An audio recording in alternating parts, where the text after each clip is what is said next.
Bonsoir à tous, merci de nous rejoindre et bienvenue à cette émission consacrée à l'épidémie Ebola. L'épidémie inquiète, le nombre de cas confirmés augmente sans cesse et le nombre de morts avec. Devant ce que le monde entier appelle la pire épidémie que l'Afrique n'ait jamais connue, la psychose semble céder le pas à la négligence. C'est vrai, des citoyens de certaines préfectures ne croient pas à l'existence du virus. Le président de la République, qui a décrété l'urgence sanitaire, a déjà rencontré plusieurs personnes. Il a rencontré les opérateurs économiques, il a rencontré les patrons de médias. Alpha Condé invite tout le monde à déclarer la guerre contre le virus dangereux. À l'occasion de cette synergie organisée par l'Union des radios et télévisions libres de Guinée, le président de la République a renouvelé encore cet appel. Je vous invite à l'écouter. Cette émission a été enregistrée avant les événements douloureux ayant entraîné la mort de 8 personnes à Ouomé, dont Nzérékoré. Le président de la République présente ses condoléances aux familles éplorées et à tout le peuple de Guinée. Je tiens d'abord sincèrement à remercier l'ensemble des radios, télévisions et presse qui ont pris cette initiative de participer à une vaste campagne de sensibilisation des populations. En effet, au moment où l'économie allait démarrer, où nous avons fini de ratifier les contrats miniers, où les hommes d'affaires français et les médias sont venus partout enthousiastes, que nous avons eu cette maladie. L'Ebola est une maladie grave, mais ce n'est pas une fatalité. On ne meurt pas nécessairement d'Ebola. Si les contacts sont pris à temps et si les gens se présentent très tôt aux médecins, on peut guérir l'Ebola. Nous savons qu'est-ce qu'il faut faire. Nos médecins savent qu'est-ce qu'il faut faire pour mettre fin à cette épidémie. Mais la condition première sans laquelle rien ne peut aboutir, c'est la coopération de l'ensemble de la population. Nous avons le cas de Télémilé. Il y a eu l'Ebola là-bas. Toute la population, la communauté a participé à la sensibilisation et a pris d'Ebola à Télémilé. Nous avons des gens qui n'aiment pas ces pays, qui disent aux gens il n'y a pas d'Ebola, ou bien les Blancs viennent vous tuer, etc. Mais il y a l'Ebola en Guinée, il y a l'Ebola en Sierra Leone, il y a l'Ibéria, il y a l'Ebola au Nigeria, il y a l'Ebola au Congo-Kinshasa. Donc, il faut que la population prenne conscience que cette maladie est une maladie grave, mais on peut guérir. Parce que si les gens pensent qu'on ne peut pas guérir, ils vont rester chez eux. Donc, il faut réellement sensibiliser toute la population. J'ai dit que nous devons faire comme si nous étions en guerre contre l'Ebola. C'est-à-dire, l'Ebola, c'est l'affaire de tous les Guinéens, toutes tendances politiques confondues, toutes religions confondues. Chacun doit se mobiliser aujourd'hui parce que c'est la survie de notre pays. Et nous sommes certains que les Guinéens qui ont su faire front en 58 sauront faire front encore pour faire face à l'Ebola. Mais il faut que les gens cessent d'avoir peur. Deuxièmement, il faut qu'ils acceptent d'écouter les médecins, qu'ils suivent les recommandations que les médecins leur font. Deuxièmement, que les populations acceptent, lorsque quelqu'un est malade, qu'il aille tout de suite. Lorsque quelqu'un a été en contact, qu'il accepte que les médecins prennent sa température tous les jours pendant 21 jours. Donc, je compte sur la collaboration de toute la presse, des radios, sur les religieux, la société civile, tout le monde, pour que nous puissions mettre fin rapidement à cette épidémie. Nous le pouvons. Nous étions presque arrivés à la fin de l'épidémie lorsque nous avons été contaminés à partir de Libéria, de la Sierra Leone, mais surtout de Libéria. Mais évidemment, ce sont nos frères. Aujourd'hui, nous devons nous battre à la fois pour nous, pour la Sierra Leone et Libéria. Parce que s'il reste un seul cas d'Ebola dans un des pays, on n'est pas sorti. Donc, j'encourage tout le peuple à s'unir, à faire front comme un seul homme et à sensibiliser chacun de son côté pour que nous mettions fin rapidement à cette épidémie qui est vraiment un danger pour nous. Mais ce n'est pas une fatalité, puisque nous savons qu'est-ce qu'il faut faire pour faire partie de cette épidémie. Pour que Dieu nous accompagne de sa grâce et que cette maladie disparaisse rapidement de l'Afrique de l'Ouest. Chers compatriotes, je vous remercie. L'ensemble des télévisions nationales, les télévisions privées, y compris la RTG, qui, après la réunion avec le président de la République, qui a demandé aux médias de soutenir, de lutter pour éradiquer cette maladie le long de frontières. Donc c'est la raison pour laquelle on a décidé de faire une synergie et avec toutes les télévisions nationales. Parce que Ebola c'est un combat national. Raison pour laquelle nous avons invité les membres du gouvernement, les membres de l'opposition, les membres des partis politiques, les journalistes, les partenaires qui nous aident pour booster cette maladie. Vous avez ici le Médecins Sans Frontières, CDC. Donc tout ceci autour du même table pour essayer de discuter de ce qui va et de ce qui ne va pas dans cette lutte. C'est pourquoi autour de la table, vous constatez qu'il n'y a pas de différenciation. Tout le monde est sur la même table. C'est pour qu'on ait un élan, c'est pour qu'on ait un signal fort à tout le monde entier. Dans quelques instants, on aura une vidéo projection de CDC concernant Ebola avec le Dr Michael. Après la projection, nous allons passer la parole à ce panel de journalistes ici présents. Nous demander notre soutien dans cette projet de la présidence. Le ministre de l'Administration connaît parfaitement notre engagement avec les pays. On est toujours engagé avec les sections sociales. En fait, depuis l'ouverture il y a un an, on a fait presque une action sociale liée au développement et au soutien au niveau de l'instance, le pauvre et la culture. Parce qu'on peut dire que 7% de notre budget des actions sociales et coopération. Je m'appelle Michael Finch, je suis médecin avec CDC à Atlanta. C'est une agence fédérale de santé publique du gouvernement américain. Et je travaille depuis 6 semaines en Guinée sur Ebola.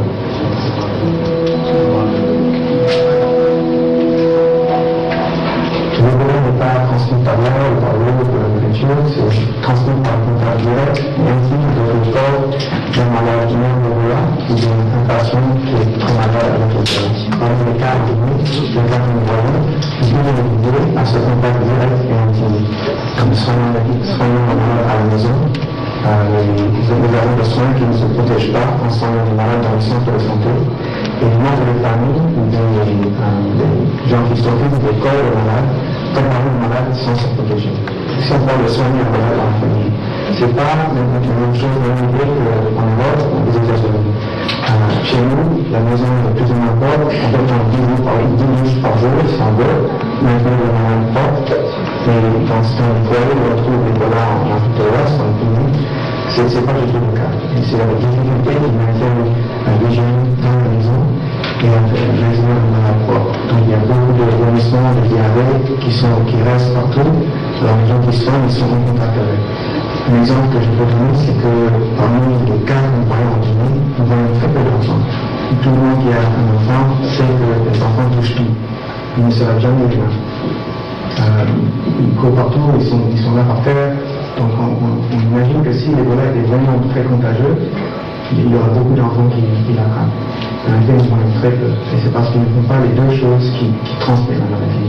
Sauf qu'ils ne soignent pas les malades et ne touchent pas encore les malades.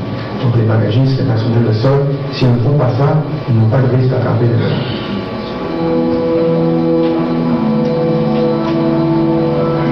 Le virus est très fragile, ça ne dure pas longtemps dans l'environnement. Il ne supporte pas la chaleur, la lumière. Avec l'Ebola, on est contagieux seulement quand on a les symptômes. Et en fait, si on réussit à isoler le malade un jour, même 2 jours après le début des symptômes, on ne voit pas de transmission.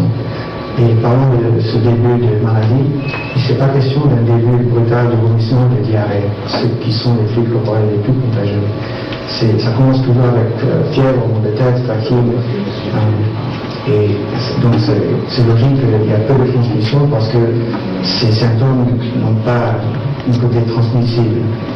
Et donc si quelqu'un va transmettre la maladie, c'est seulement quand il est très malade ou bien quand il est mort. Parce que ça, en fait, c'est le cadavre qui est le plus contagieux, parce qu'il est plein de virus. Donc, pour quelqu'un de transmettre la maladie, il doit être symptomatique, très malade. Donc déjà, il est peu probable qu'il va voyager, mais à l'aéroport, et nous avons évalué leur système, et nous sommes satisfaits avec ce qu'ils font. Un passager ne pourrait pas monter en avion avec, par exemple, la température, la fièvre. Et la maladie commence toujours avec la fièvre, c'est pas avec les vomissements, les diarrhées. Donc ils font ce dépistage avec la fièvre. Aussi, il y a un questionnaire qui demande s'ils ont eu un contact, s'ils ont des symptômes, et tout avec l'ensemble, il est très peu probable que quelqu'un peut monter en avion. Nous avons fait notre évaluation avant le CDC Atlanta et nous sommes satisfaits avec les mesures prises.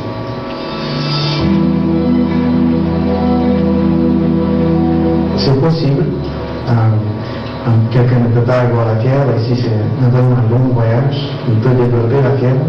Mais comme j'ai dit, le risque de transmission est très faible au début de maladie, même après le début des symptômes. Et dans les environnements en Europe, aux États-Unis, où les gens, les centres de soins se protègent, où on ne soigne pas, ne prépare pas le corps à la maison, on ne soigne pas le malade dans un environnement peu hygiénique, le risque de transmission est très très faible.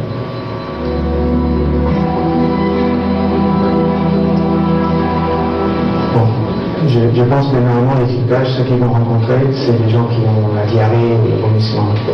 Et avec l'Ebola, ce ne serait pas la première symptôme, c'est surtout la fièvre, le mal de tête et fatigue. Et c'est le dépistage aux aéroports qui ont empêché ces gens de monter en avion. Donc, moi je pense que les actions qu'ils prennent normalement, je suis sûr que les membres d'équipage ont souvent vu de diarrhée et vomissement, ces précautions standards sont suffisantes.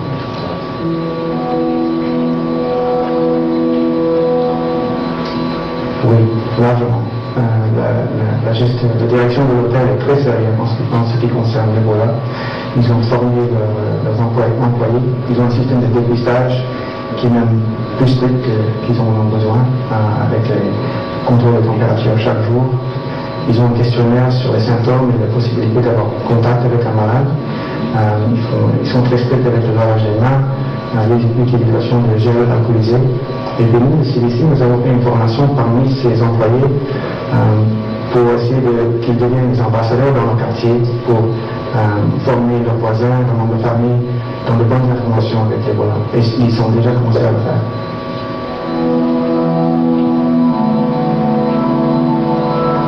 En Guinée, Conakry, il y a 2 centres de transmission, un centre de cas.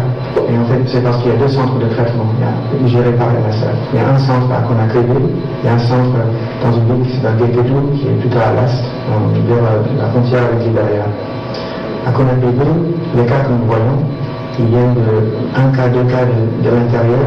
Et c'est très bien qu'ils viennent à Conakry pour se faire soigner parce que c'est là où ils vont se faire isoler. Et on peut empêcher la transmission, on peut bien gérer le cas.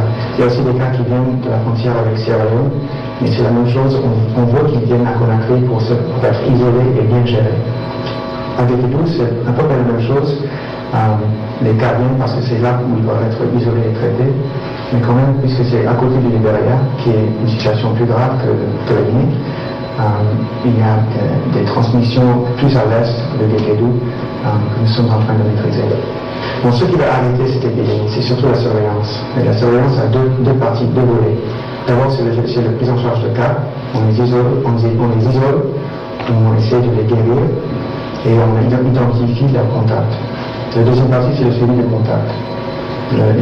L'incubation de la maladie, c'est de 8 à 10 jours. Mais pour être sûr, nous suivons les contacts jusqu'à 21 jours. Et si quelqu'un parmi eux développe la fièvre, on les emmène au centre de traitement pour voir si c'est la fièvre pour le palu ou autre maladie, ou bien si c'est en réalité l'Ebola. Nous avons le laboratoire qui est lié au centre de traitement. Et comme ça, on casse la chaîne de transmission le plus tôt possible. Alors, avec ces 2 volets, et avec le soutien de la communauté, parce que nous dépendons de nos coopérations pour se présenter tôt, pour s'identifier comme contact, nous pouvons arriver à cette épidémie. Vous avez suivi cette vidéo vraiment qui éduque beaucoup et qui sensibilise. Et je pense que, à mon humble avis, cette vidéo peut mener une guerre contre la psychose qui s'est installée aujourd'hui dans la tête de nos concitoyens. Parce que, comme on l'a dit, les premières heures de Boula, c'est la communication qui avait fait les gens ont pris peur. Donc, on a plus tendance à rester à la maison quand on se sent malade que de se déclarer pour se soigner. Donc sans plus tarder, on va passer la parole pour parler des journalistes pour commencer le débat. Excusez-moi, je voudrais juste qu'on pose un acte symbolique en observant une minute de silence et de prière pour la mémoire des nombreuses victimes, parce qu'on en est à plus de 500 morts. Donc si vous acceptez.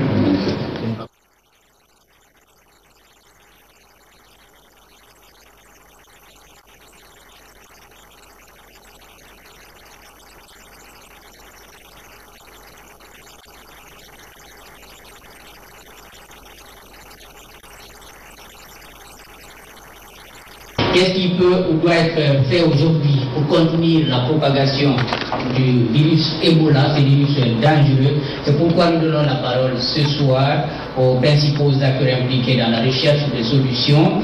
Nous avons ici dans cette salle le médecin-colonel Rémi Lama, ministre de la Santé et de l'Hygiène publique. Monsieur, bonsoir. Monsieur Damantan Albert Kamara, ministre du Travail et de l'Emploi et porte-parole du gouvernement. Monsieur Aboussel Makanera Kake, ministre de la Communication. Monsieur Moustapha Naïté, ministre de la Jeunesse, de l'Emploi jeune.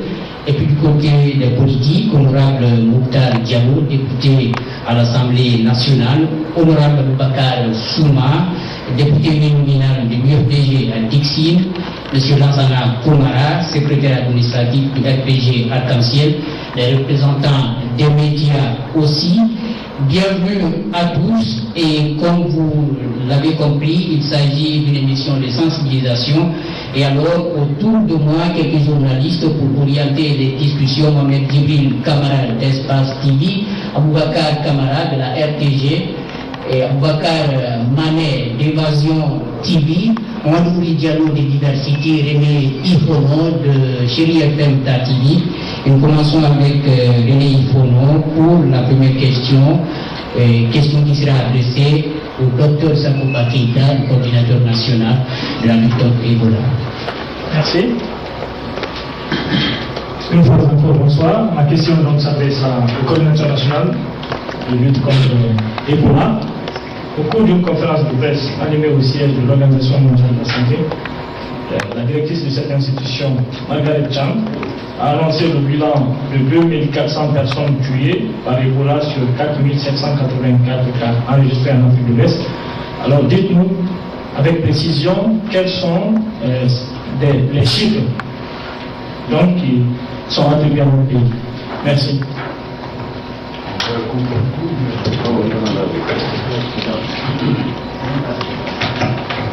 Bon, merci.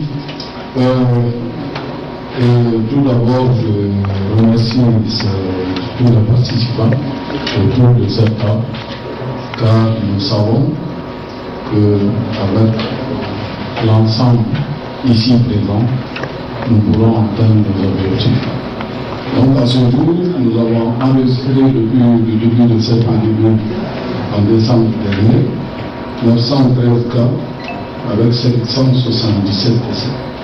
Et parmi lesquels les cas confirmés sont de 729 et 422 décès, et les cas probables 151, dont 151 sont décédés.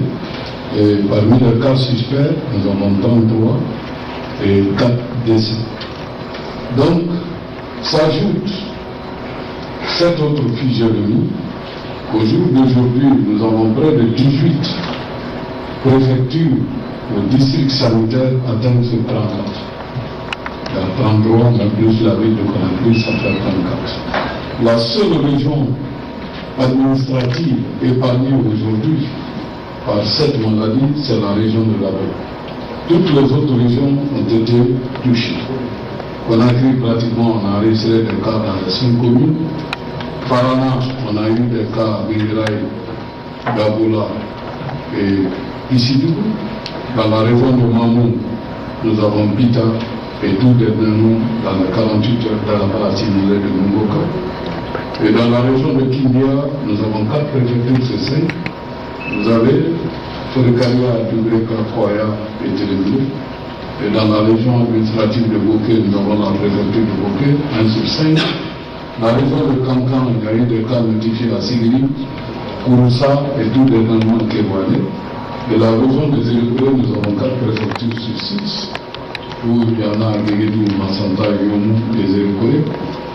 Et l'abbé, on n'a pas eu de cas. Bien sûr, on a eu des cas probables entrés à l'abbé, mais qui n'ont pas généré d'autres cas. Donc voilà, de façon ramassée, le résumé de cette maladie à nos jours dans notre pays. C'est donc la situation présentée par le coordinateur national. Je passe la parole à Mamadou Diallo pour une deuxième question. Merci Jacques. Moi aussi je m'adressais toujours à M. Saboda, puisque votre commission reste la principale en mon sens, qui est censée développer des stratégies véritables de lutte contre Ebola. Et tout le monde sait aujourd'hui que, comme le ministre de la Défense libérien l'a dit, c'est l'existence physique même de nos États qui sont en cause maintenant, vu les violents que prend Ebola. Je voudrais savoir, tout à l'heure, mon ami a parlé de la superstition qui fait rage dans la cité.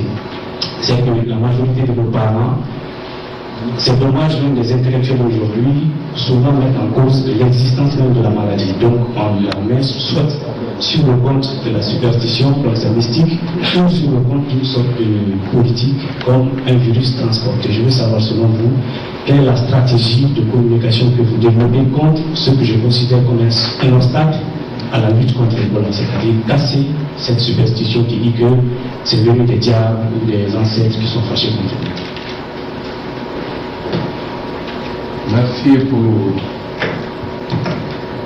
Merci pour cette question qui revient sur les lèvres à tout moment. C'est vrai, nous sommes des Africains, comme un penseur l'a dit, de l'Africain est 50% religieux et 100% animiste. Quelque part, tu verras rarement d'Africains qui pratiquent la religion sans aller chez le marabout, sans aller chez un féticheur pour regarder quoi que ce soit sur son avenir ou bien sur son entreprise. Donc, ce comportement ancré en nous pendant des millénaires se manifeste en nous à chaque événement. Donc, actuellement, nous cherchons à orienter nos communications de façon rationnelle. Et dans notre pays, ce qui a été développé jusqu'à présent, c'est « j'ai entendu ». Tu verras très peu de Guinéens qui parlent de « j'ai vu » ou « j'ai lu », etc. Donc, ces concepts de dire que c'est un serpent blanc qu'on a tué en Guinée forestière et qui a engendré la maladie, et qui a éliminé, c'est un diable, la zone d'une diablesse que la famille a défrichée et qui s'est fâchée pour entraîner la maladie. Et le concept aussi de dire que c'est les Blancs qui ont importé Ebola en Guinée. Et la rumeur aussi dire que nos services sont partis pulvérisés dans les marchés, qui ne fait pas partie de nos stratégies de lutte, car la substance qu'on utilise provient de celle de cuisine que chacun de nous consomme, c'est le NaCl, le sodium uni au chlore que nous mettons dans nos sauces, et que la machine sépare le sodium du chlore que nous utilisons il y a plus de 15 ans en République de Guinée dans la lutte contre le choléra. Donc, ces concepts ancrés et ces façons traditionnelles de transmettre le message de bouche à oreille, nous devons nous unir. Et la politisation par endroits aussi et faire de l'amalgame entraîné par la mauvaise foi de certains a freiné notre élan de contrôle. Donc c'est pour cela que le dernier appel de M. le chef d'État est crucial. Vous avez bien dit que nos pays, l'existence même est menacée par Ebola. Il est vrai que le Libéria a pris beaucoup de décisions maximalistes en ignorant les stratégies de lutte qui ont été conseillées par l'OMS et CDC Atlanta. Car il y a eu une réunion ici où les chefs d'État se sont entendus des mesures et même n'importe quelle mesure devait être prise, devait être consensuelle. Je veux parler de fermeture de frontières et de mettre tous les fonctionnaires en congé et de militariser nos stratégies. Et tout le monde sait que cette stratégie a été contre-productive et la Guinée est en train de subir des ondes de choc de ces mesures inappropriées. C'est ce qui explique même la situation de Massanta qui est éloignée tout le sud du pays, où Massanta avait fait presque 3 mois sans cas. Donc ça est revenu. Et maintenant, Massanta est en tête de liste des préfectures qui notifient des cas suivis par Kerouane. C'est parce que les ressortissants de Kerouane sont très nombreux au Libéria et qu'ils sont en train de fuir le Libéria et venir engendrer de nouvelles chaînes. Donc en résumé, nous devons tous chercher à ce que le Guinéen soit beaucoup plus factuel et que nos analyses émotionnelles cèdent la place aux analyses rationnelles. Quand on te dit que quelqu'un a dit ça, il faut savoir quel est son crédit, où il a puisé son information. Parfois on nous dit que c'est Internet qui a dit.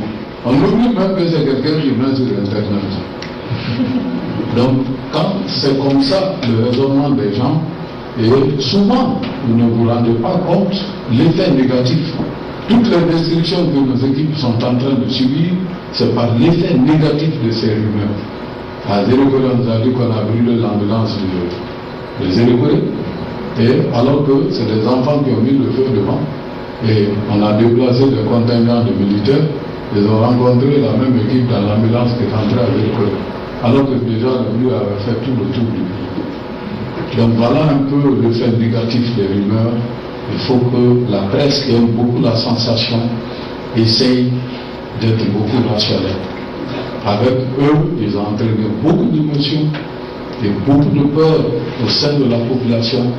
Il faut que nous puissions retracer les faits tels qu'ils sont, sans minimiser ni les banaliser. Je vous remercie. Merci beaucoup.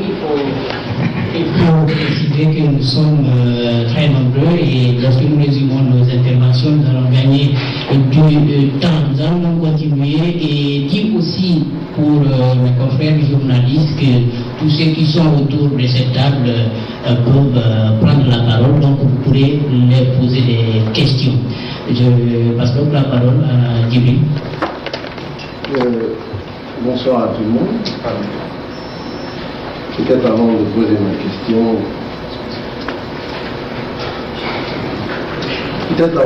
ma question, je voudrais me faire le devoir d'appuyer la réponse que vient de donner le coordinateur national des efforts de lutte contre Ebola. Je pense que le problème à la lutte contre Ebola, c'est un problème qui se pose également en termes de communication. Et à ce sujet, je pense que la question de Gori a tout son présent d'or. Je pense qu'aujourd'hui, c'est bien beau de demander le concours des médias dans la lutte contre cette épidémie. Mais je pense qu'il est surtout important d'associer et surtout de former des agents communautaires en communication de proximité. Parce que j'imagine que les populations qui sont dubitatives quant à l'existence même de l'épidémie sont beaucoup plus réceptives lorsque le message véhiculé vient des fils de terroir et dans la langue du terroir. Donc, je pense qu'en formant des agents communautaires qui vont aller de porte à porte dans les parties, dans les zones qui sont réticentes à l'existence même de la maladie, je pense que cela pourrait renforcer les efforts des médias dans la lutte contre Ebola. Je voudrais apporter cette précision à la réponse que vient de donner le coordinateur national des efforts de lutte contre Ebola. Et j'en viens maintenant à ma question. Aujourd'hui, le gouvernement a pris des mesures pour réguler les mouvements migratoires. Mais la question qui se pose, c'est que la régulation des mouvements migratoires n'est pas sans conséquence, notamment sur les activités commerciales. Alors, comment réguler les mouvements migratoires sans pourtant affecter les activités commerciales d'une région à une autre? C'est la question que je voudrais poser. La question, vous l'adressez. La question va s'adresser au coordinateur national et pourquoi pas au ministre porte-parole du gouvernement. Je préfère que le porte-parole du gouvernement réagisse par rapport à ça.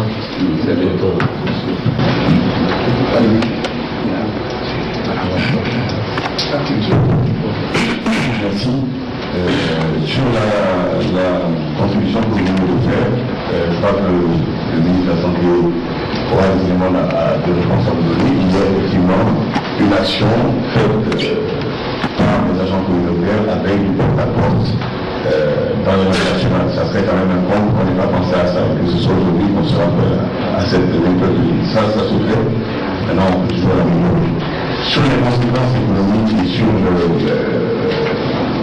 choix à faire, les dispositions à prendre pour le mouvement migratoire de personnes, l'immigration ne joue pas sur l'économie. Il y a un choix à faire à un moment donné. La priorité, c'est la lutte contre le Ebola. Bien entendu, si on peut le faire en ménageant un certain nombre de mesures qui nous permettent de conserver nos performances économiques, nous le ferons. Mais il y a une grande dépercussion. Le ministre des Finances qui n'est pas là, malheureusement, serait capable de nous dire quelles sont les conséquences sur l'économie. Nous avons eu des discussions sur la circulation des marchandises, sur la circulation transfrontalière des marchandises. Tout ceci a des conséquences. Ce que nous essayons de faire, c'est faire en sorte que les mesures que nous prenons au niveau santé, au niveau sensibilisation, au niveau limitation des déplacements, on ne joue pas trop sur les conséquences économiques. Mais nous ne soyons pas naïfs. Il y en aura forcément. Le tout, c'est de faire le maximum pour qu'il y ait le moins de conséquences possibles au niveau économique. Prendre peut-être des mesures plus tard pour alléger la charge économique que cela va avoir. C'est la raison pour laquelle nous avons demandé à nos partenaires internationaux de bien vouloir accepter de considérer cette question de l'impact économique des Ebola. Mais les choix qu'on a fait sont des choix avant tout de santé publique, quitte à ce que certains autres domaines en souffrent.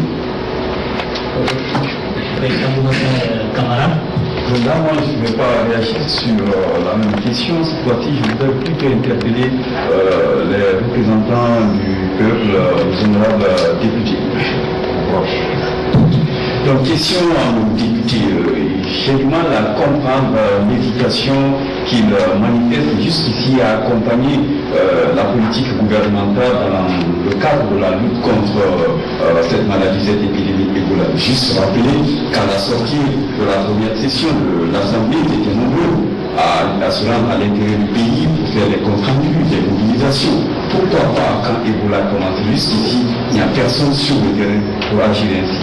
Bon, juste relever quand même qu'il y a certains qui commencent à passer dans les médias et à se présenter comme des soldats contre Ebola. Ce qui concerne la partie de l'OPG, j'avoue le cas de l'État, nous avons importé un conteneur de gaz et plus d'équipement. À la tête de l'équipe, je trouve là-dessous, nous avons reparti dans toutes les localités de l'État. Le cas d'un dénommé qu'on parle tant, notre député uninominal, Sélémélé Yambayou, nous l'avons fait accompagner par des moyens importants pour accompagner l'équipe de la coordination. La coordination est là. Et sur le plan politique, vous avez après un moment, je dirige cette équipe dehors, nous avons prévu des vidéos, des manifestations politiques. Nous avons arrêté tout pour accompagner l'équipe gouvernementale à l'utilisation car la maladie de Bonemba qui est opposant, qui est mouvance présidentielle. La maladie attaque l'idée. Je saisirai l'occasion pour poser une question à M. le ministre parce que j'ai constaté un fait. J'ai vécu dedans à Kamaïs. Ça ne fait pas 12 semaines. Un médecin, une dame, Mme Damaro, est décédée. Suite à quoi? Après l'enterrement de l'enfant de Yarma, elle était là avec nous. Elle a eu des problèmes cardiaques vers 23 heures. Nous l'avons pris, nous l'avons amené à l'hôpital, donc nous n'avons trouvé aucun médecin. Nous avons été à Niasbin, nous n'avons trouvé personne. Le temps de quitter Niasbin, nous étions sur le pont de devant de la Ramula. C'était lié à Ebola? Non, je dis des problèmes cardiaques. Je pense qu'il faut prendre des mesures. Aujourd'hui, les citoyens ont peur même d'aller à l'hôpital parce qu'on dit que dès que tu as une fièvre quelconque, ta température a augmenté, dès que tu viens, on te donne une injection quelconque. Donc, il faut sensibiliser les agents de la santé. Il faut les donner des équipements nécessaires, les sécuriser eux-mêmes. et essayer de faire, si tu veux, quelque chose de spécial pour cette période-là, pour que les ministres eux-mêmes, je ne parle pas de stagiaires, qu'ils restent là. Vous venez donc à partir de 23h à la maison, vous ne trouverez personne à part les pauvres stagiaires. Ça, c'est un cas très très dangereux par rapport à la gestion des maladies de façon générale. Et au cas Ebola. Comme l'a dit les journalistes qui le sont, moi je pense que la communication que nous devons faire, qu'il soit comme politique, qu'il soit les hommes de médias, nous devons mieux communiquer dans nos langues pour faire comprendre à nos parents que ce n'est pas un problème de diable, ce n'est pas un problème politique ça, c'est un problème national, c'est une maladie comme toutes les autres maladies. Un autre député. Merci. Merci. Je vais appuyer les propos de Mme Souba en disant que beaucoup de députés sont impliqués activement dans la lutte contre l'Ebola. Je citerai simplement quelques actes. Le président de l'Assemblée nationale a conduit une délégation de députés de à l'intérieur du pays. Cette délégation s'est rendue à Kissitogo et à Kikenu pour sensibiliser les populations. Justement, je pense au niveau de quoi à l'existence de cette maladie. Et donc, il y a eu cette forte délégation conduite par le président national à l'intérieur pour sensibiliser les populations quant à l'existence réelle et à la gravité de cette maladie. En témoigne, beaucoup de députés sont actuellement sur le terrain. Il y en a qui sont venus du terrain et certains sont venus sur le terrain dans cette petite que nous sommes très actifs dans la lutte et dans les procès symboliques. On avait à la couture de la session, la position ordinaire, on avait reçu la Commission nationale de lutte contre l'Ebola à l'hémicycle en première pour justement discuter de cette question de la communication. C'est bien de nous apporter ces précisions, mais si vous le remarquez, peut-être, je ne dis pas qu'ils ne sont pas là, ils ne sont pas présents. Il y a des sorties sporadiques, oui, mais vu l'ampleur aujourd'hui de la maladie, vu les sorties même du chef de l'État, le responsable, et que vous citez un seul cas, et excusez-moi, le président de l'Assemblée, donc vous voyez l'attente de la population, l'attente des Guinéens par rapport à ce que doit faire leur représentant en fait. Monsieur le ministre, si vous pouvez réagir. C'est une fois à savoir de défenseur de mon voisin de droite. Moi, j'ai été très heureux de voir une déclaration du directeur de pays au cours de laquelle il fait des propositions concrètes avec son parti. Je crois que j'aimerais juste faire une proposition. Nous sommes avec des partenaires qui sont là pour nous aider. Le colère de terre ne les intéresse pas. L'émission que je crois que vous avez organisée, c'est pour permettre une meilleure sensibilisation. Vous avez une chance extraordinaire aujourd'hui, c'est de voir l'RPG, l'URDG, l'LFD, le monde gouvernement à la même table en train de changer le champ de malade. Je souhaiterais que par vos questions, on évite les polémiques. La politique, on peut dire, les débats sur l'état de la santé, c'est pas ça l'objectif. Je crois que l'objectif aujourd'hui, c'est de faire en sorte que les Guinéens voient en nous, tous ici réunis, un pays et des hommes politiques responsables venus se battre contre un virus. Alors si vos questions vous éviter de nous mettre en confrontation sur ce qu'on fait ou ce qu'on ne fait pas, je pense que ça fera. Nous allons donc progresser. Je crois qu'il y a une question, mais vous allez permettre que Boubacar, qui n'est pas intervenu encore, pose sa question. Merci Jacques. C'est bien vrai que le virus Ebola est présent dans notre pays depuis le mois de mars dernier. D'ailleurs, le président de la République, le professeur Alpha Condé, a demandé aux médias guinéens de s'impliquer davantage. Tout à l'heure, dans l'intervention du coordinateur national, Dr Sakoba, il a fait l'état des lieux. Certes, sur 33 préfectures, 18 préfectures sont déjà atteintes. Seule la préfecture de l'Abbé qui est épargnée, la région de l'Abbé. Donc je voudrais savoir, nos partenaires, Médecins sans frontières, CDC, quelle est la stratégie mise en place pour mettre à l'abri la région de l'Abbé?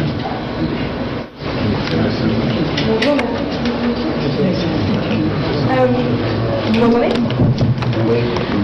Alors en fait la stratégie évidemment elle est faite par monsieur le coordinateur Sakoba Keïta.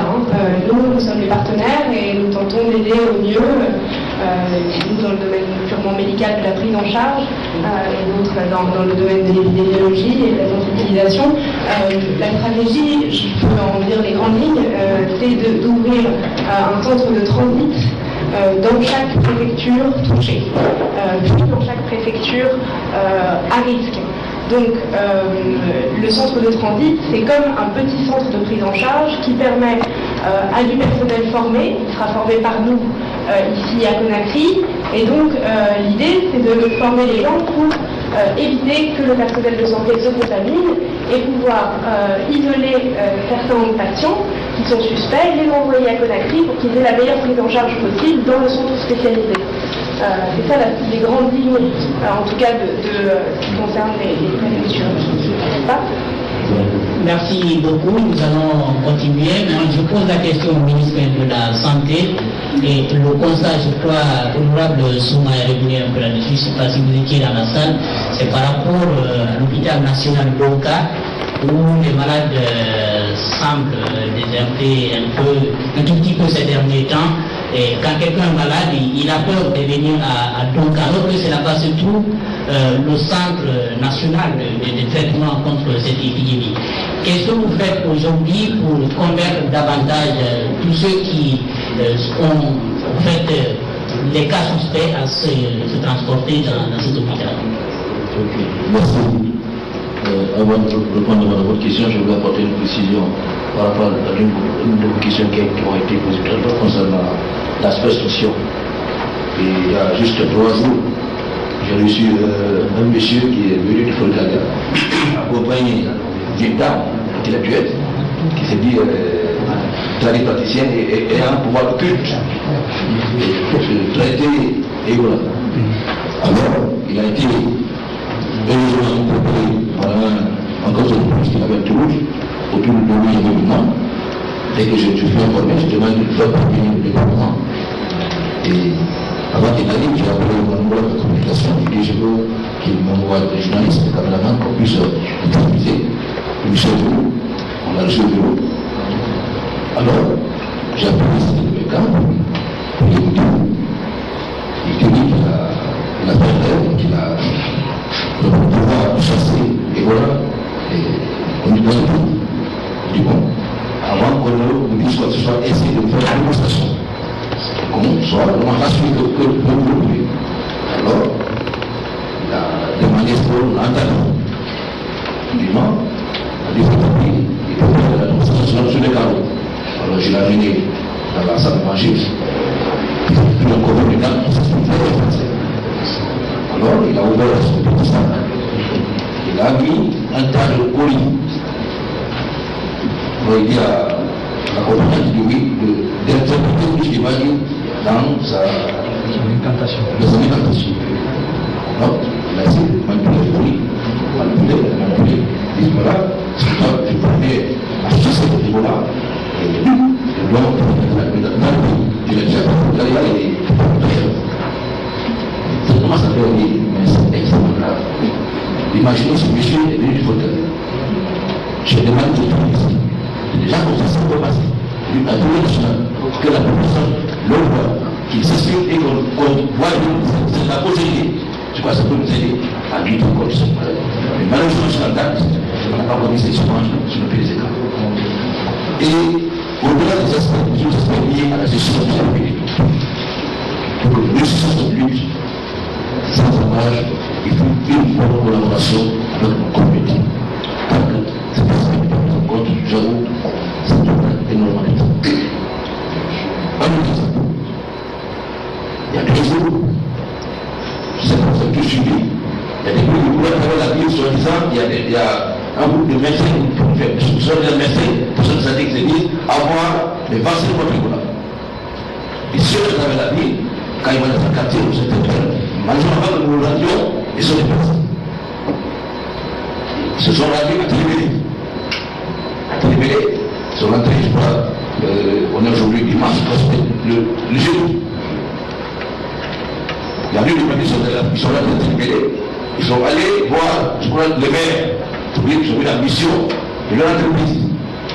C'est-à-dire qu'on a dit non, attendez, le matin, on va essayer d'échanger. Le matin, mais ils sont allés voir le maître de maladie qui assume l'intérim du DPC actuellement en mission à Kérouani.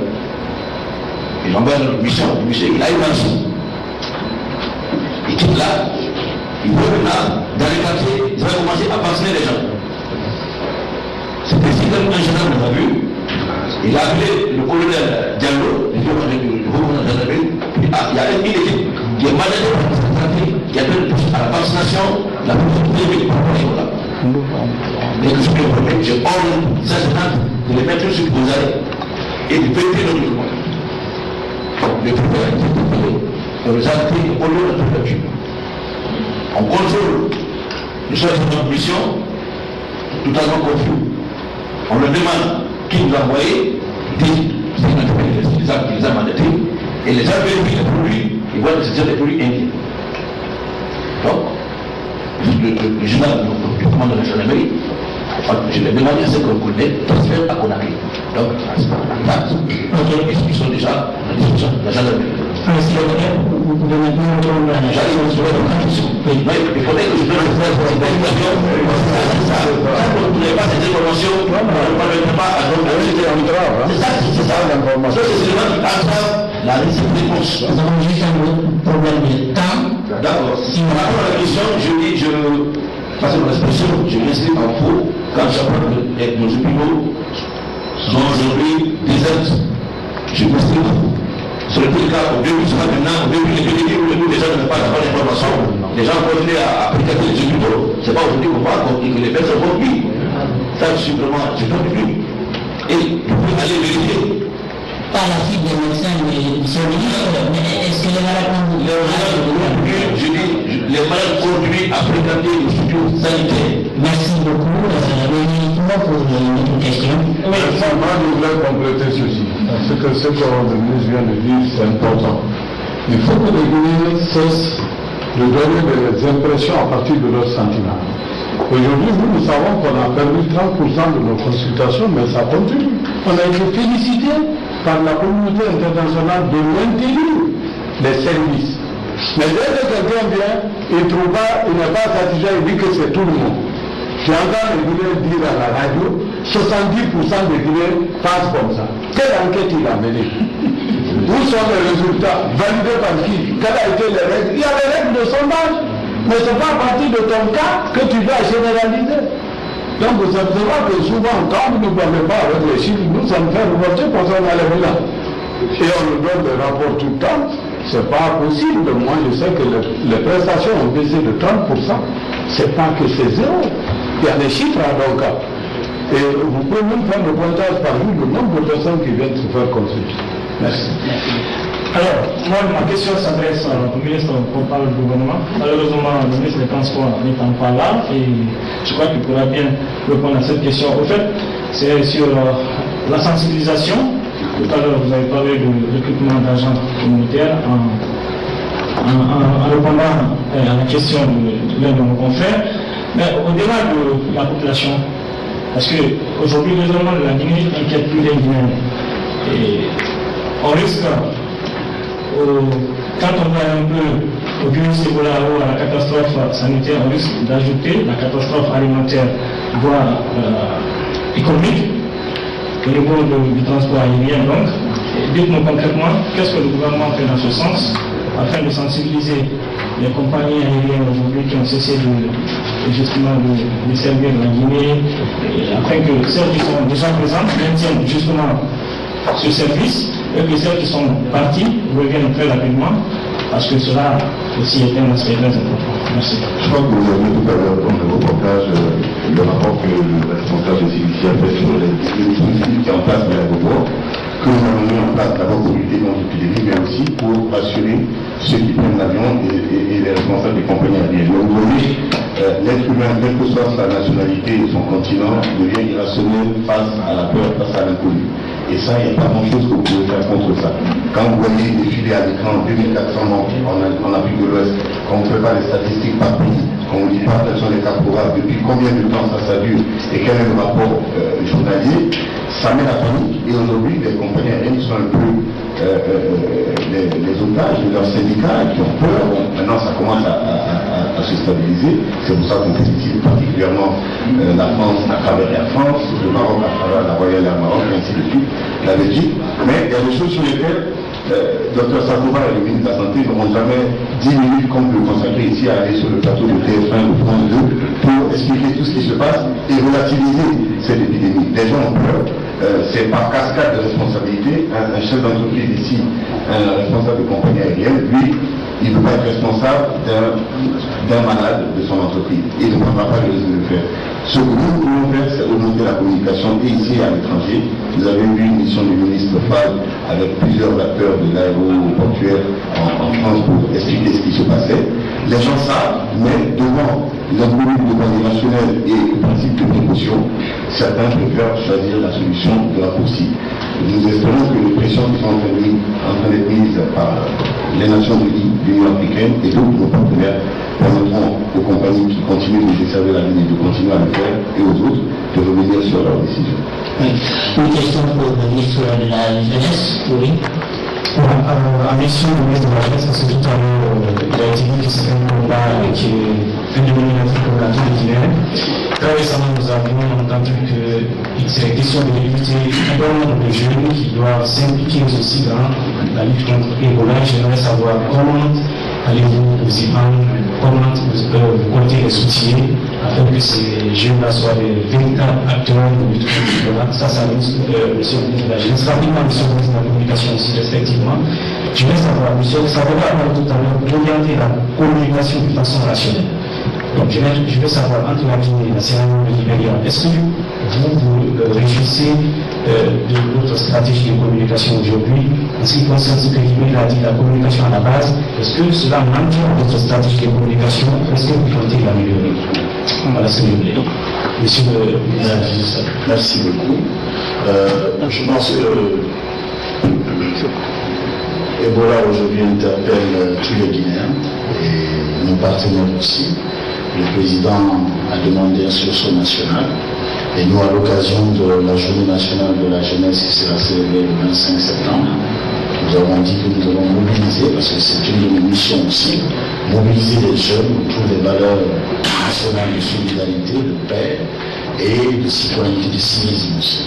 Et je pense que la lutte contre Ebola, c'est un appel patriotique aujourd'hui.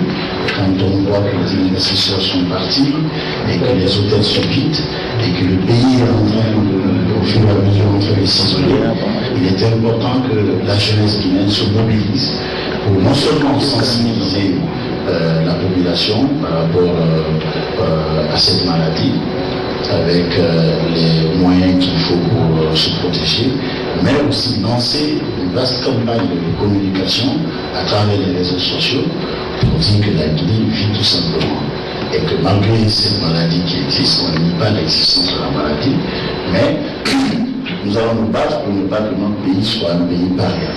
Aujourd'hui, c'est cela le combat de la jeunesse guinéenne, c'est ce que nous voulons faire à travers les réseaux sociaux.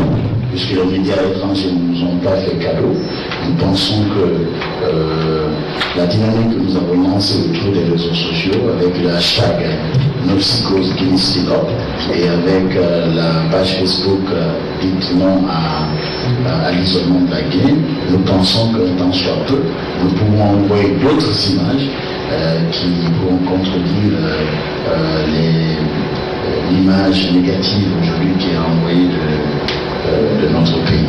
Et nous pensons que c'est assez compliqué à ce niveau que la jeunesse guinéenne se mobilise pour vraiment sensibiliser d'une part dans le pays, protéger la population, c'est un appel patriotique, mais aussi faire en sorte que de l'autre côté, que nos concitoyens qui vivent soient en paix, qui sachent que la Guinée est en train de se mobiliser, en train de se battre contre cette maladie. Voilà. Je suis sûr que les jeunes Guinéens nous écoutent parce que depuis que cette information est passée comme quoi on a besoin de recruter des jeunes, quelquefois on considère ça comme une sorte d'emploi non entendu. Comment ça va se passer réellement sur le terrain? Alors, vous avez parfaitement raison, mais nous avons été suffisamment clairs avec les jeunes que c'est du volontariat, parce que quand vous allez dans une maison ou dans un ménage pour sensibiliser, il est important que la personne qui doit être sensibilisée sache que vous le faites de façon volontaire et que ce n'est pas rémunéré. Donc avec l'UNICEF, avec la Croix-Rouge et d'autres partenaires, nous avons mis en place un système où ces jeunes seront formés pendant 2 jours. Nous allons juste prendre en charge peut-être de quoi se nourrir ces 2 jours pendant les week-ends, samedi et dimanche, et la journée nationale aussi le 25 septembre, et le week-end qui suivra. Donc ces jeunes sortiront. Ils vont dans les ménages avec les supports de communication qui existent déjà élaborés avec la Croix-Rouge et les partenaires, pour aller de ménage en ménage, montrer comment il faut se protéger contre cette maladie, parler de l'existence de la maladie, faire savoir qu'il faut que chacun de nous fasse passer le message que cette maladie est dangereuse.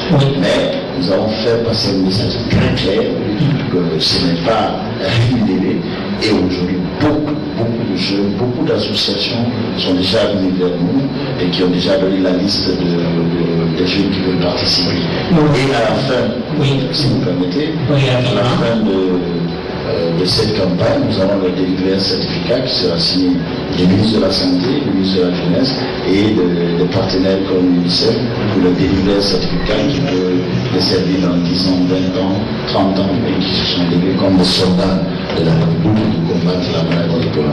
Monsieur le ministre de la Communication, vous pouvez prendre la question pour moi.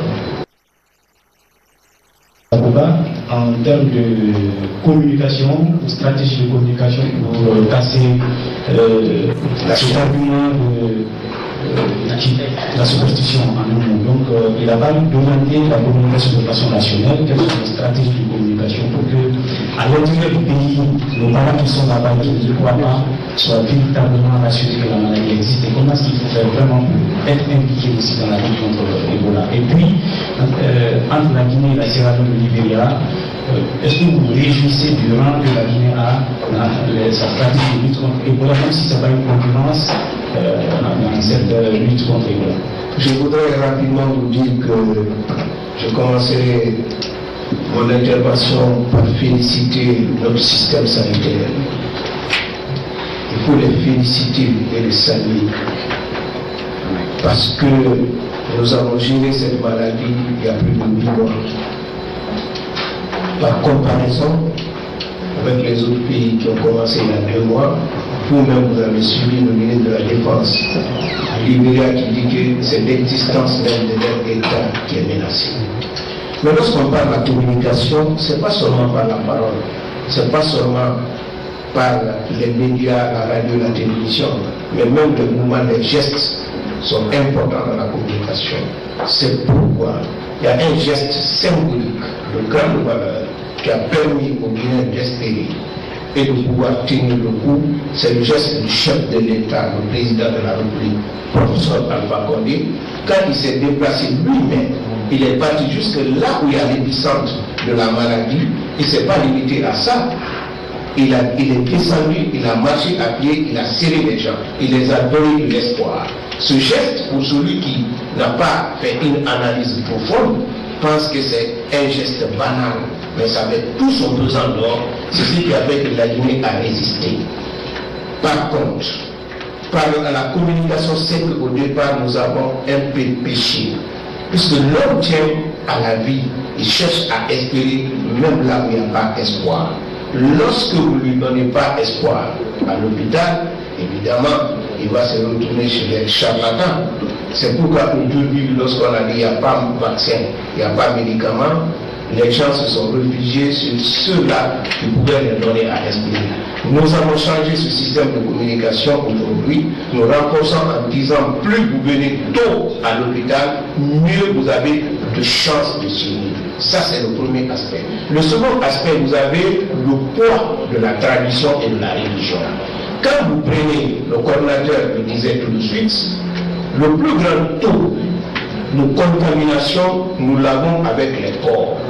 La gestion des corps. Pour cela, nous avons besoin évidemment de l'intervention des leaders religieux, puisque l'homme tient à sa croyance, à sa religion. Et pour le convaincre, il faut parler du langage de de cette religion. C'est pourquoi nous disons tout de suite, les croyants ne sont pas là. Je pense que nous sommes tous des croyants, mais c'est que les autres sont des leaders religieux. Mais même s'ils ne sont pas là, ceux qui sont là aussi peuvent s'appuyer sur les mêmes textes pour convaincre les gens. Parce qu'au départ, on a dit que c'est une malédiction. Non, ce n'est pas une malédiction.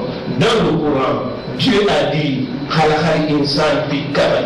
j'ai créé l'homme pour qu'il reste dans l'épreuve. Pour un musulman d'ailleurs, la gestion de l'Ebola, s'il communique bien, il verra que ça peut même être utile. Je le disais à Faisal hier, avec les imams. J'ai dit pour vous les religieux, cette gestion vous permet d'être important aux yeux de la population et amener la population même à votre religion à adorer Dieu. Parce que quand Dieu dit que vous met dans l'épreuve, c'est pour pouvoir vous apprécier et vous noter. La gestion que vous faites de votre épreuve, soit Dieu vous donne le paradis ou vous sanctionne par l'enfer. Donc si nous prenons rapidement un lion, l'homme peut apprivoiser, un éléphant, l'homme peut apprivoiser, un virus qu'on ne peut même pas voir à l'œil, tellement qu'il est infiniment petit, même certains microscopes ne peuvent pas voir. Quand vous voyez que ce virus-là terrasse l'humanité, c'est que le religieux pense que Dieu existe. Ça, c'est le premier aspect que je vais expliquer. Il y a aussi la gestion du corps rapidement, puisqu'on n'a pas suffisamment de temps. Il est établi en islam que pendant la période de l'épidémie, ceux qui meurent d'épidémie, c'est comme des martyrs. Et en islam, on n'a pas besoin de laver les martyrs.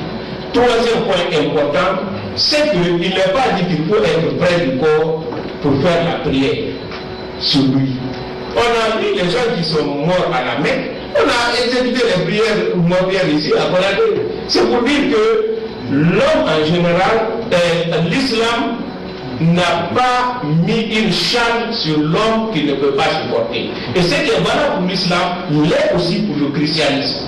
Donc au fond, nous avons aujourd'hui orienté notre communication, comme mon frère Gibril l'a dit, vous le savez, je me suis réconcilié à lui il n'y a pas longtemps. Nous nous sommes appuyés sur les leaders religieux, sur les griots, c'est-à-dire les communicateurs traditionnels, les ONG, c'est-à-dire tous ceux qui peuvent communiquer, mais en leur donnant l'outil nécessaire. Parce qu'il ne s'agit pas seulement de parler, mais il faut donner l'élément essentiel aux gens.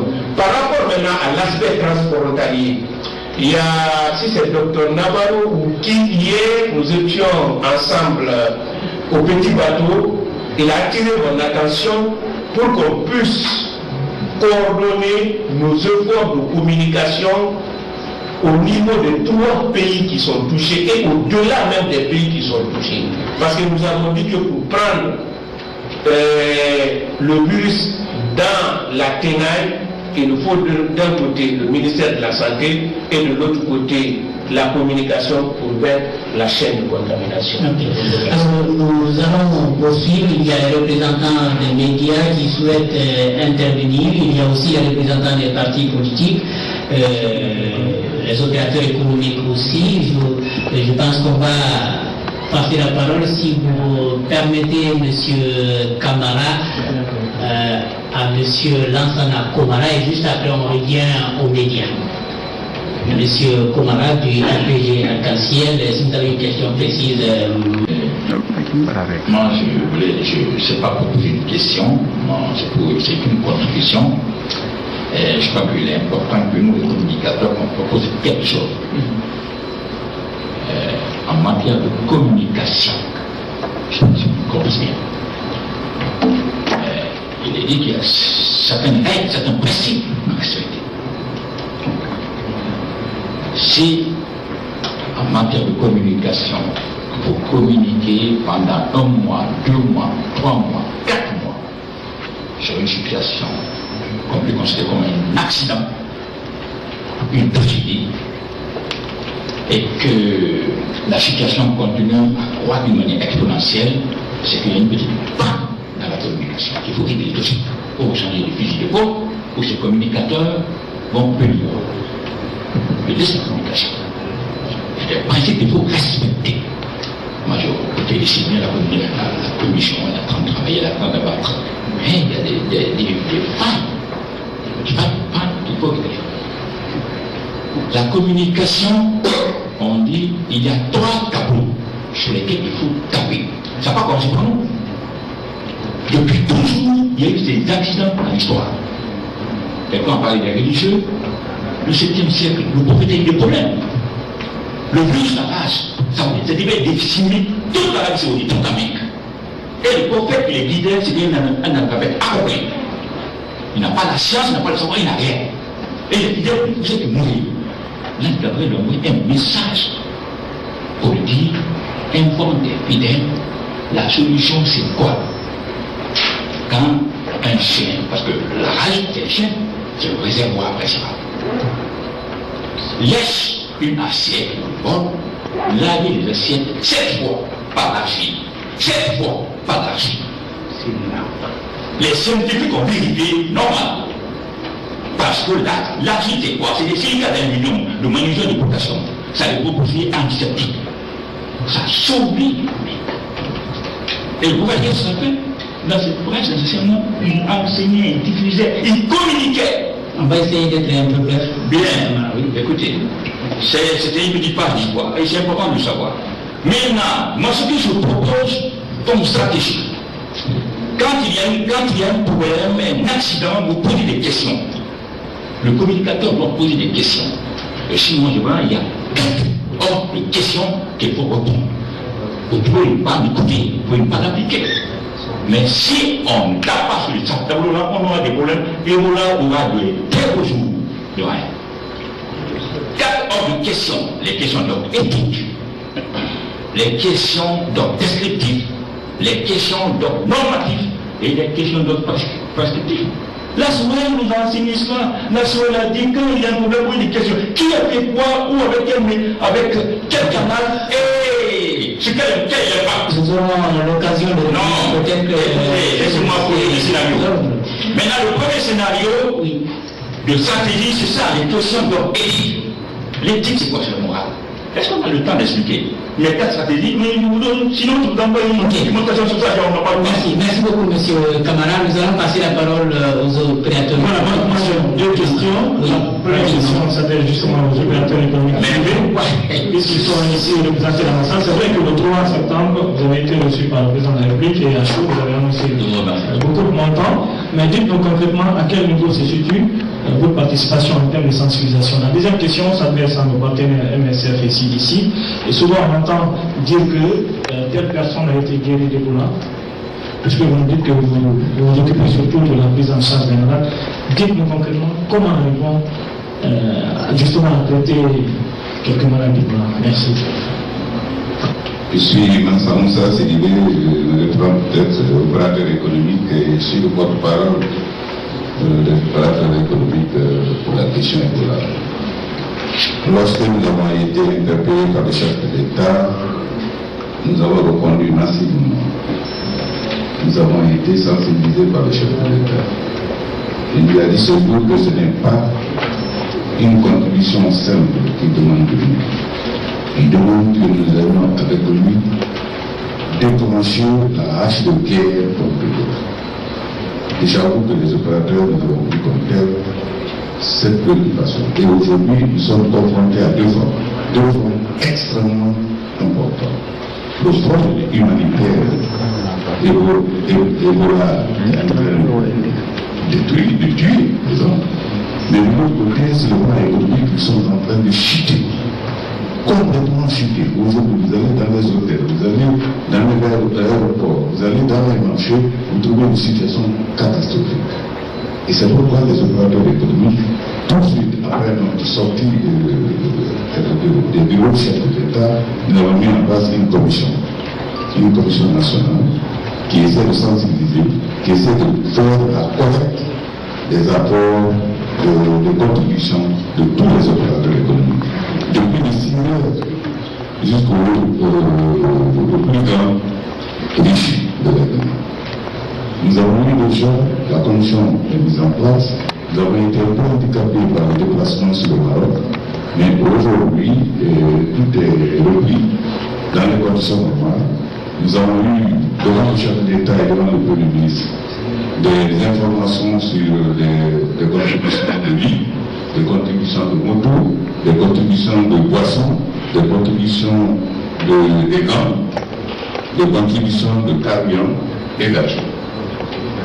Et l'argent, nous avons ouvert à cet effet un compte à la Banque centrale.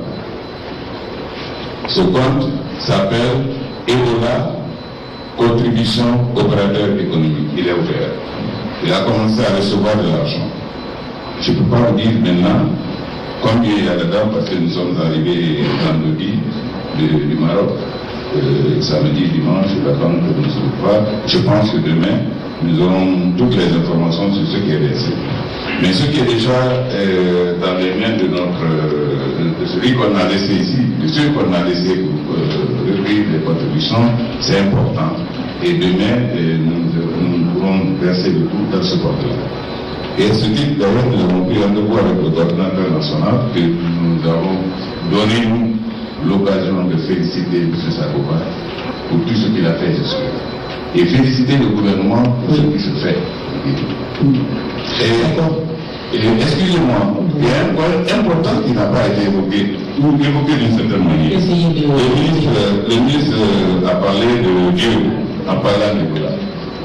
Mais il faut reconnaître ici que beaucoup d'entre nous, et moi personnellement, j'ai dit que c'est le fait de Dieu. Fait de Dieu parce que j'ai été martyrisé, choqué de voir des enfants de Guinée, par des tranquilles dans les coins, dans les baisers, venir déverser sur la route. Ok, merci beaucoup, M. Sidibé. Merci beaucoup, M. Sidibé, pour votre intervention. Si vous souhaitez on va terminer sur des petites interventions sur ceux qui n'ont pas encore pris la parole. Bon, alors on va avec Sidici rapidement et puis on essaie de terminer. Alors, juste un petit mot de Médecins sans frontières. Déjà, je suis très contente qu'on parle des guéris et je m'étonne qu'on en parle que maintenant.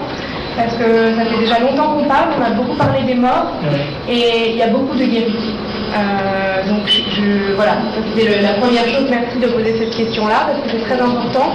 Il y a évidemment en fait la moitié des gens qui guérissent. En fonction des centres, les pourcentages ne sont pas exactement les mêmes, mais il y a beaucoup de gens qui guérissent et on en voit tous les jours. Donc ça c'est vraiment une chose très positive. La chose qui nous fait un peu de peine, c'est que ces gens guéris sont stigmatisés. Et ça c'est un gros problème parce que justement on ne les voit pas à la télé, ils existent mais ils sont invisibles. On en a beaucoup autour de nous chez MSF. Heureusement, ils sortent et ils veulent même contribuer à la lutte contre l'Ebola. On en a encore recruté 15 la semaine dernière, des patients qui ont guéri du centre de Conakry et qui travaillent dans la sensibilisation. Donc ça, c'est des alliés très forts parce qu'ils peuvent justement raconter leur histoire et convaincre la population qu'en effet, en venant tôt au centre et en se faisant traiter, on peut guérir de l'Ebola.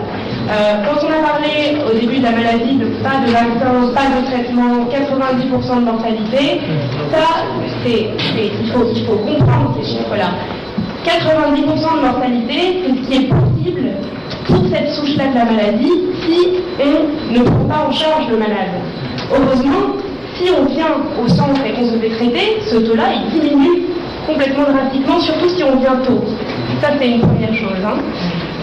Et le traitement, évidemment, il existe. Pourquoi on viendrait au centre si on n'avait pas de traitement? On a un traitement qui ne tue pas ce virus-là, qui permet au corps de tuer le virus lui-même.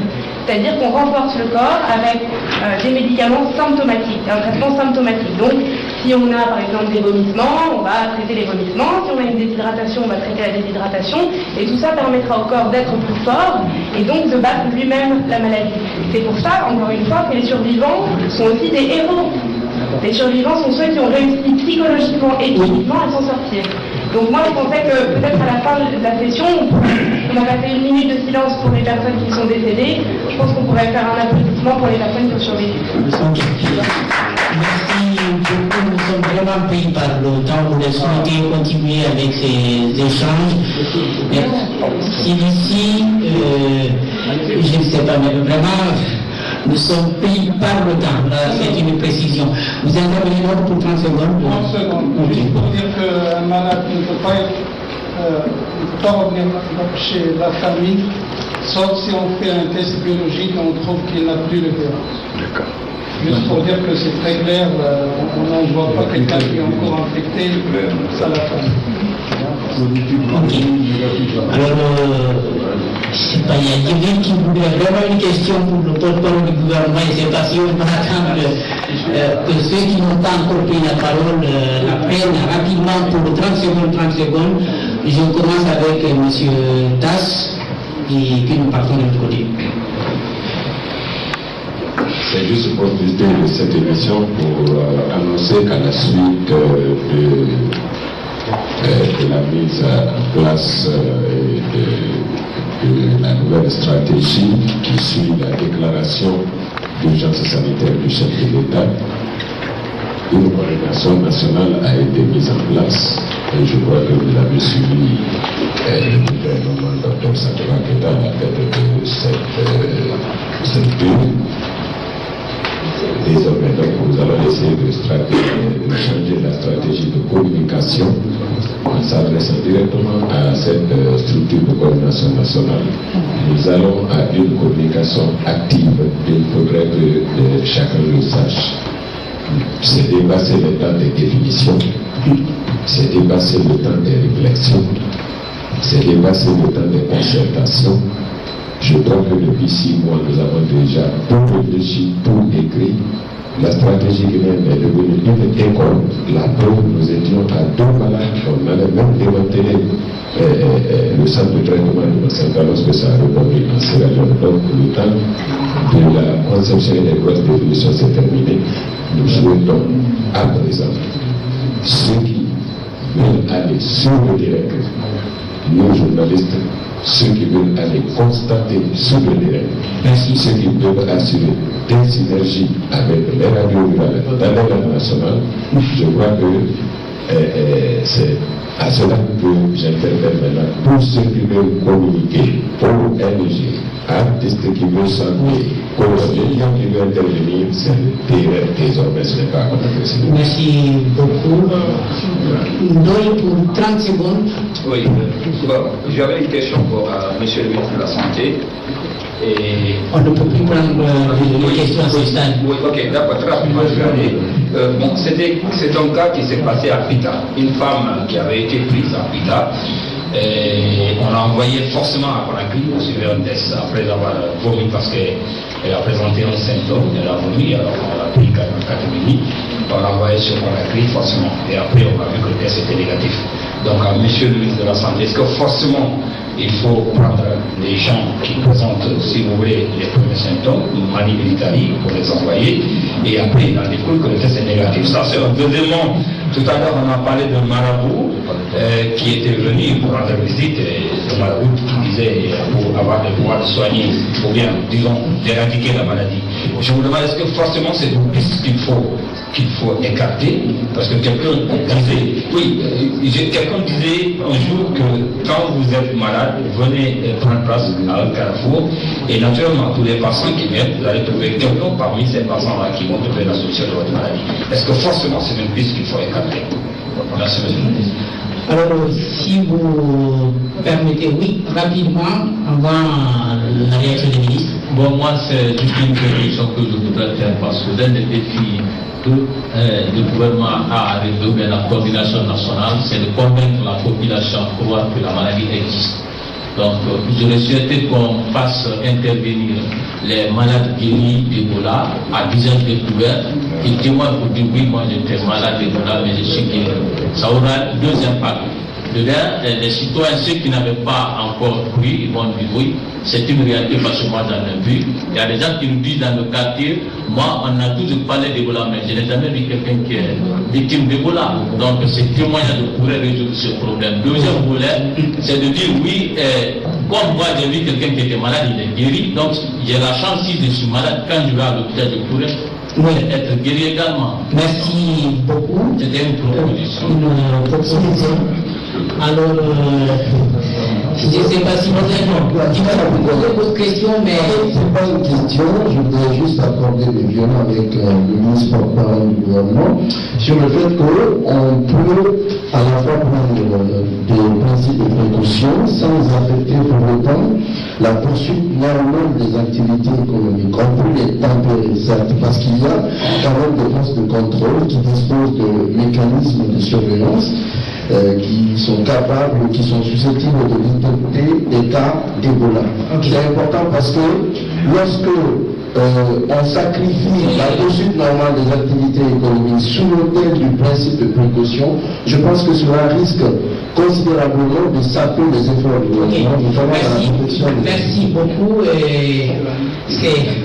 Nous écoutons le ministre de la Santé en 30 secondes et puis honorable en 30 secondes si on peut s'en sortir avec pour arrêter là. En tant que ministre, je propose qu'il conclue. Moi, je dis rapidement.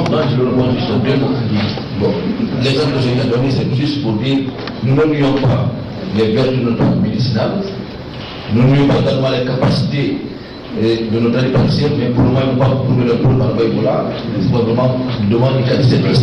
L'exemple que je viens de donner, c'est pour que des gens comme ça ne passent pas à la télévision, que la plupart sachent que tout ce qui se dit dans la côte, il n'y a aucune réalité. Voilà. C'est tout. Et par rapport à la dame, ça, je n'ai pas vraiment l'information, donc je ne pourrais vraiment donner aucun élément de réponse par rapport à cela. Est-ce que vous pouvez réagir rapidement sur les 9 millions d'euros qui ont été annoncés? C'est annoncé, comme vous le dites. Comment vous accueillez la nouvelle? Mais c'est une bonne nouvelle, en fait. Ça va permettre vraiment de renforcer nos capacités opérationnelles sur le terrain. Alors, on regarde rapidement. Pour moi, c'est un problème d'efficacité dans la communication. Qu'est-ce que les téléspectateurs, qu'est-ce que le faut retenir de cette rencontre-là? Je pense que essentiellement nous devons résumer tout cela. C'est pour cela, si vous permettez, moi je passe rapidement un message en disant aux populations, à l'ensemble des téléspectateurs qui nous suivent, Ebola existe bel et bien parce que d'origine il y a 577 morts selon le grand docteur Sapoba. 577 morts et ça prouve que ça existe. Et même des médecins sont morts, ça prouve que ça existe. Des personnes que je connais, les guéris aussi existent encore, mais il y a justement. Maintenant, pour finir, il est important que chacun s'implique, qui qu'il soit, de quelque part qu'il soit, de part, s'il vous plaît, je finis rapidement, de part soit observer les mesures d'hygiène, bien participer à la sensibilisation, bien participer financièrement ou matériellement à la lutte en donnant même des dons au Comité national de réponse contre Ebola. Et je pense que chacun doit, autant que possible, éviter le contact physique en serrant les mains actuellement, se laver les mains à tout moment avec le savon, l'eau au chlore, l'eau de javel, éviter tout contact physique avec une personne avec Ebola et un corps, un cadavre d'une personne. Merci à tous d'avoir participé à cette émission. Merci, chers téléspectateurs, d'avoir été des nôtres. Si vous permettez donc, nous pouvons nous réunir pour une photo de famille. Merci d'avoir été des nôtres.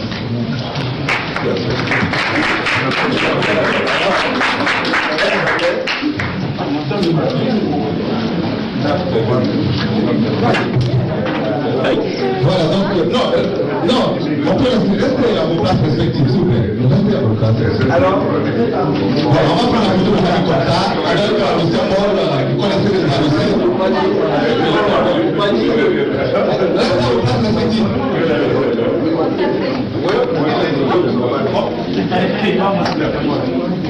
C'est bon, on va se lever maintenant et puis vous avez le symbole, s'il vous plaît, le symbole, comme ça, s'il vous plaît, comme ça. C'est le nouveau symbole pour la lutte contre Ebola en République de Guinée, avec de Guinée qui sont là aujourd'hui. Nous, Guinéens, main dans la main, disons non à Ebola. C'est le slogan. Non à Ebola. Non à Ebola. Non à Ebola. Nous, Guinéens, main dans la main, disons non à Ebola. Nous, Guinéens, main dans la main, disons non à Ebola. Nous, Guinéens, prêts à la main, disons non à Ebola. Non à Ebola. Non à Ebola. Non à Ebola. Non à Ebola. Non à Ebola. Non à Ebola. Je vous remercie. Cette émission a été enregistrée avant les événements douloureux ayant entraîné la mort de 8 personnes à Ouomé, dont Nzérékoré. Le président de la République présente ses condoléances aux familles éplorées et à tout le peuple de Guinée.